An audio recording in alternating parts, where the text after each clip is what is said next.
Assalamualaikum warahmatullahi wabarakatuh. Kami dari tim 8 ingin melakukan observasi dan wawancara. Tapi terlebih dahulu, nama saya Muhammad Barulidat, nomor absen 18. Saya Divya Destia, nomor absen 8, dan saya Sintani Anggreni, absen 30. Pada kesempatan kali ini, kami ingin melakukan observasi dan wawancara dengan salah satu Narasumber usaha peternak ayam petelur. Sebelum mengajukan pertanyaan, kami berterima kasih banyak kepada Ibu Lis atas tempat dan waktu yang telah diberikan dan dipersilahkan. Mohon maaf mengganggu waktunya sebentar. Kami dari SMA N1 Tayu, kedatangan kami di sini karena diberikan tugas untuk mewawancarai Ibu. Ya. Terkait usahanya di mana peternak ayam petelur. Apakah Ibu bersedia? Ya Mas, insyaallah. Baik, terima kasih. Saya langsung mengajukan pertanyaan ya. Pertama-tama kami ingin tahu nama Ibu yang terhormat. Nama saya Nur Laili. Biasanya itu dipanggil ya Bu Lis. Selanjutnya, sejak kapan Ibu mulai bisnis ini dan dari tahun berapa?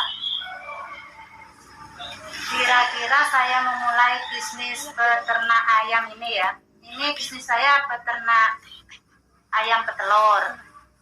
Itu kira-kira saya mulai dari tahun 2017 kayaknya Mbak. Baik, terima kasih Ibu. Pertanyaannya selanjutnya, apa yang menjadi motivasi Ibu untuk membangun bisnis jual beli ini? Motivasi gimana ya Mbak?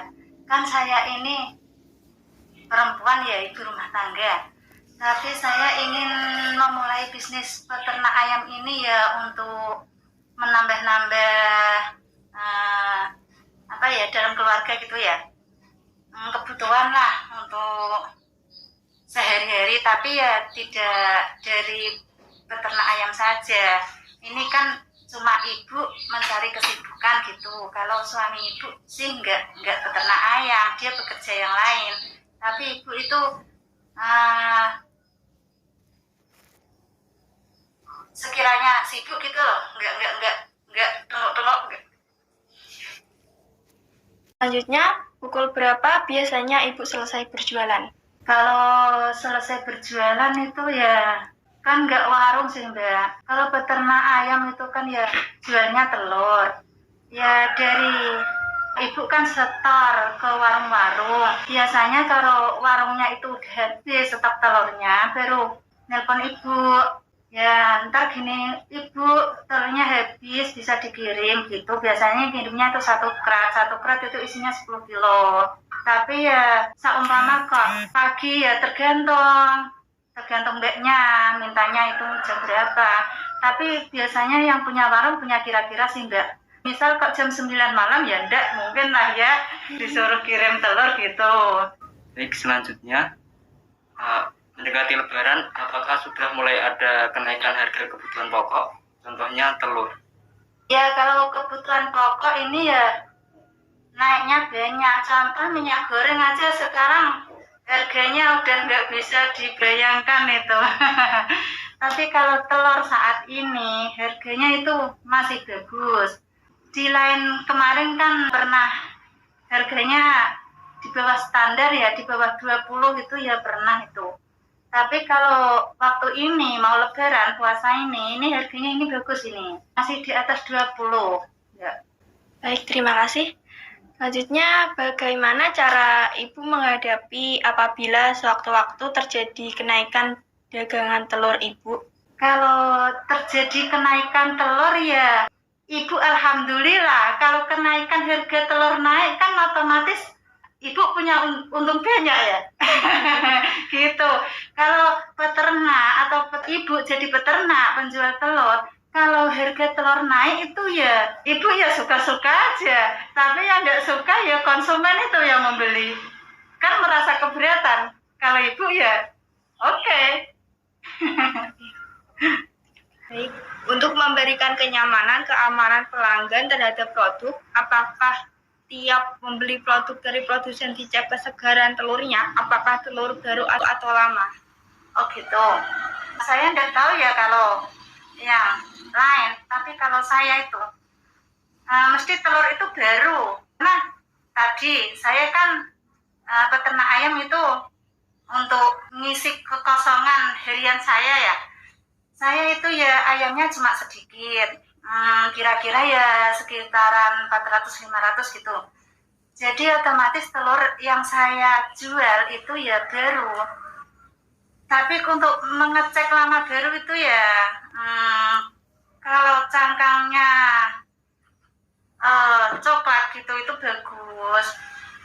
Ya otomatis kalau sedikit kan telur baru, jadi kalau ada yang tidak bagus ntar saya tuker gitu. Baik Bu, terima kasih. Selanjutnya, terkadang saya proses distribusi ada beberapa telur yang pecah. Apa yang Ibu lakukan saat mengetahui hal itu? Kalau ada telur yang pecah ya gini, kalau sebelumnya saya setor di warung-warung itu mbaknya yang punya warung udah saya kasih tahu dulu. Misal gini, Mbak, kalau ada telur yang pecah itu sentet atau pecah itu ya Mbak ya, itu mbaknya saya kasih tahu gini, kalau ada yang pecah atau sentet itu mbaknya dimasak aja gitu. Ntar mbaknya bilang sama ibu, ntar saya tuker diijoli gitu loh Mbak. Tapi itu ya pengiriman selanjutnya. Misal saya kirim 10 kilo hari ini, mbaknya Manu kak bilang, ibu ada telur yang pecah ibu 3 misal. Ntar pengiriman yang selanjutnya itu saya ganti, misal yang pecah 3 ya saya ganti 3 itu gitu. Kalau saya nggak tahu ya kalau penjual yang lain gitu Mbak. Gimana Mbak, Mas, apakah ada yang perlu ditanyakan lagi sehubung dengan ini peternak ayam petelur? Menurut saya pertanyaan kali ini sudah cukup Ibu. Ya. Terima kasih banyak atas waktu yang telah diberikan. Apabila ada kesalahan, mohon dimaafkan. Ya, tidak apa-apa. Ibu juga minta maaf ya kalau ada jawaban yang kurang pas atau gimana ya Mbak sama Masnya. A'udzu billahi minasyaitonir rajim. Bismillahirrahmanirrahim. Ani Ibnu Abbas anna an-nabiy sallallahu alaihi wasallam qala la'anallahu al-yahuda harramat 'alaihim asy-syuhum faba'uha wa akalu athmaniha wa innallaha idza harrama 'ala qaumin akla syai'in harrama 'alaihim samanah.